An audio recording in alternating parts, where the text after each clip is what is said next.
Hey there, savvy investors and future tax pros. Today, I'm diving into the wonderful world of capital gains taxes.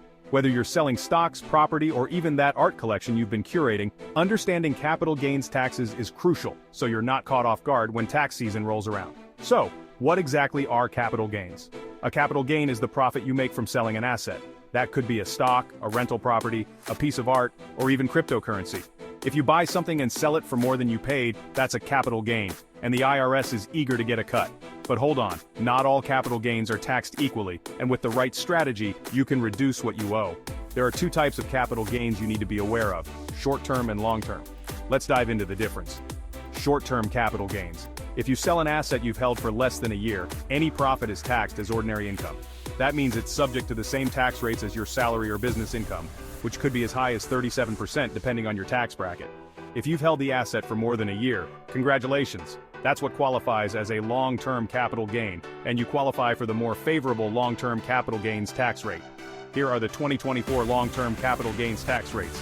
0% if your taxable income is up to $89,250 when you are married, filing jointly, or $44,625 filing single.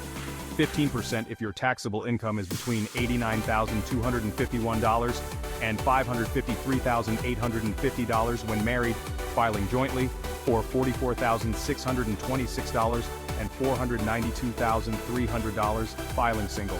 20% if your taxable income is over $553,850 when married, filing jointly, or $492,300 filing single.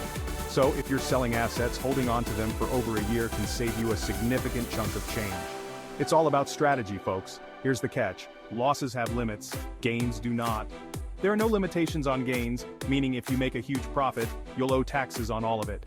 But what if your investments didn't go as planned? If you sell an asset at a loss, you can use those losses to offset your gains. This is called tax loss harvesting, and it's one of the best tools in your tax-saving toolbox. However, there's a limit. You can only deduct up to $3,000 filing married or $1,500 if single or married filing separately against other income. The good news? If your losses exceed that $3,000 limit, you can carry them forward to future tax years. For now, the 20% rate is the highest you'll face, but future changes could push that up, making tax planning even more crucial. How to keep more of your gains. If you're looking to minimize what you owe, here are a few strategies that might help. First, hold on to assets for more than a year to qualify for the lower long-term capital gains rates. Second, harvest your losses to offset gains. Next, consider gifting appreciated assets to family members in lower tax brackets, where gains might qualify for the 0% rate. And as always, planning ahead is key. Don't wait until you've made a big sale to think about how it's going to impact your taxes.